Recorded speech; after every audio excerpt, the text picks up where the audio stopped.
Hi everyone! Today I want to talk to you about Prelude, a musical concept that's often very overlooked by many people. Let's get right into it.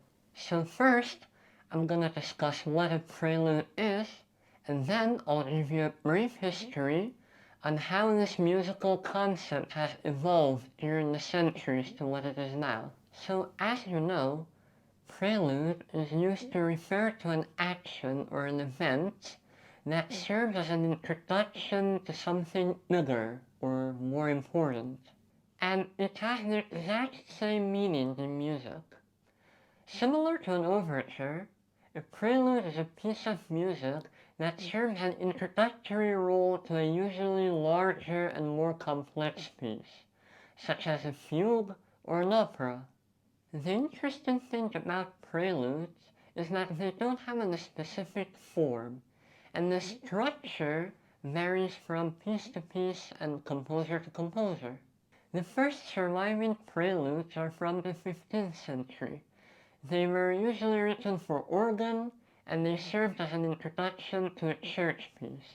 After a few decades, composers started to write preludes for other instruments that were common at the time, such as the lute, for the purpose of the player warming up their fingers and checking the tuning of the strings. For example, on the year 1508, composer Johann Ambrosio Daza, forgive me if I'm saying his name wrong, published a group of pieces under the heading that basically means testing the strings when translated to English. In the 17th century, keyboard preludes started to appear, the most famous of which being the Well-Tempered Clavier collection by Johann Sebastian Bach. That are 48 preludes in total, each followed by a fugue written in the same key. Most of Bach's famous preludes are in the theme and variation form, where he uses elements like imitation, inversion, and retrogression.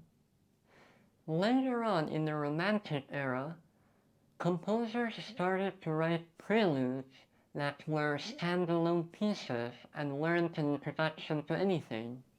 Like Chopin, who completed a full set of 24 preludes for the piano, most of which are in the ternary form.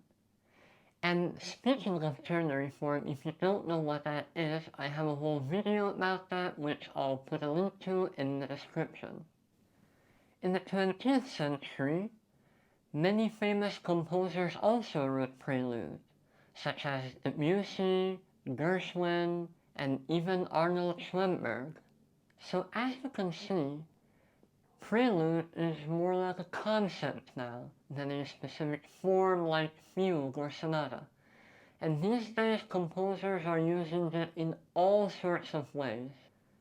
Well, that's it for today's video. And since there isn't much information about preludes, I thought it would be nice to make a video about it, and I hope that it could help you. And if you have any questions, as always, feel free to leave a comment, and make sure to like and subscribe, and I'll see you in the next one.